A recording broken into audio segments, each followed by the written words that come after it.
Assalamualaikum warahmatullahi wabarakatuh. Bismillahirrahmanirrahim. Kaum muslimin muslimat rahimakumullah. Marilah kita tidak henti-hentinya membajatkan puja serta puji syukur kita kepada Allah, karena dengan nikmatnya Allah masih memberikan kita kesempatan untuk mendengarkan cerita kejayaan Bani Umayyah dan Bani Abbasiyah dalam video kelompok kita kali ini. Semoga dalam video ini kita semua mendapatkan rahmat dan ampunan Allah SWT, dikarenakan Nabi Muhammad telah bersabda, tidaklah suatu kaum yang duduk di rumah Allah, mereka mempelajari Al-Quran, mereka mempelajarinya kecuali malaikat mengepakkan sayapnya. Masa kejayaan Islam di era klasik dibedakan menjadi dua periode, yaitu periode Bani Umayyah dan periode Bani Abbasiyah. Sejak kemunculannya di abad ke-7, Islam berkembang pesat, terutama pada masa pemerintahan dua dinasti besar, yaitu Bani Umayyah pada tahun 661 sampai 750 Masehi dan Bani Abbasiyah di tahun 750 sampai 1258 Masehi.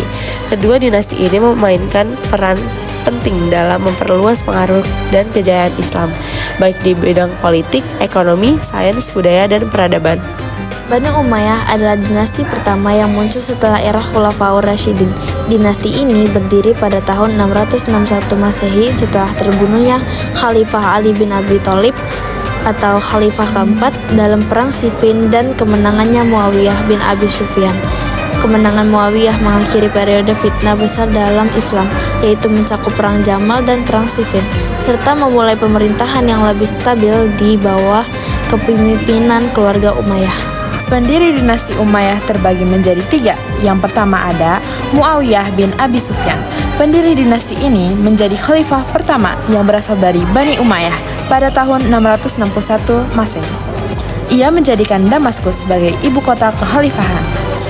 Dan di bawah pemerintahan Bani Umayyah, wilayah Islam berkembang pesat. Kekhalifahan ini meluas dari Spanyol, Al-Andalus di barat hingga India di timur.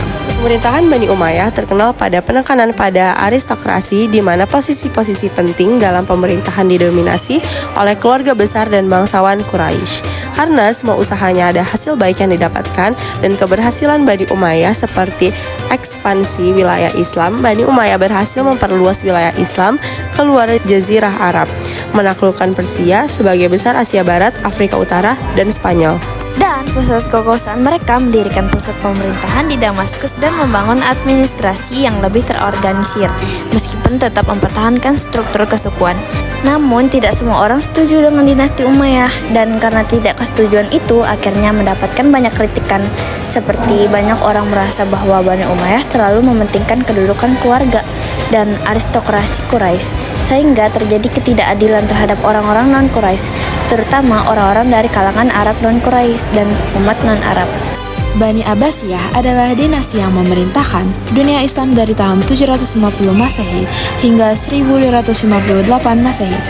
Dinasti ini sangat penting dalam sejarah Islam karena mereka menggantikan dinasti Umayyah yang sebelumnya berkuasa, dan mereka juga memainkan peran besar dalam perkembangan kebudayaan, ilmu pengetahuan, serta penyebaran agama Islam ke seluruh dunia.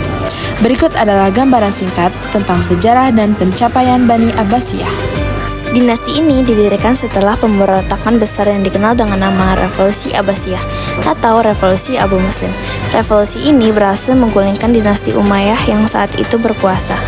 Pada tahun 750 Masehi, pasukan Abbasiyah yang dipimpin oleh Abu Muslim berhasil mengalahkan pasukan Umayyah di pertempuran Zab dan mengakhiri pemerintahan dinasti Umayyah. Berikut kemajuan peradaban Islam yang dicapai pada masa Bani Abbasiyah. Yang pertama ada dibangunnya Baitul Hikmah, yaitu sebuah perpustakaan besar yang berisikan berbagai ilmu pengetahuan. Yang kedua ada dibangunnya rumah sakit serta sekolah-sekolah kedokteran dan farmasi. Yang ketiga ada menerjemahkan berbagai naskah ilmu pengetahuan kuno dari Yunani, India, dan Persia ke dalam bahasa Arab yang mempermudah ilmu tersebut untuk dipelajari. Yang keempat ada munculnya tokoh-tokoh ilmu pengetahuan dari berbagai disiplin ilmu. Yang kelima ada berkembangnya ilmu pengetahuan umum, yakni filsafat, kedokteran, ilmu ukur, ilmu hitung, dan sebagainya, yang disertai dengan lahirnya tokoh-tokoh berpengaruh pada peradaban dunia. Sekian dari kami, maaf bila ada salah kata dan perbuatan. Saya Zafira, Saya Amel, Dan saya Naput.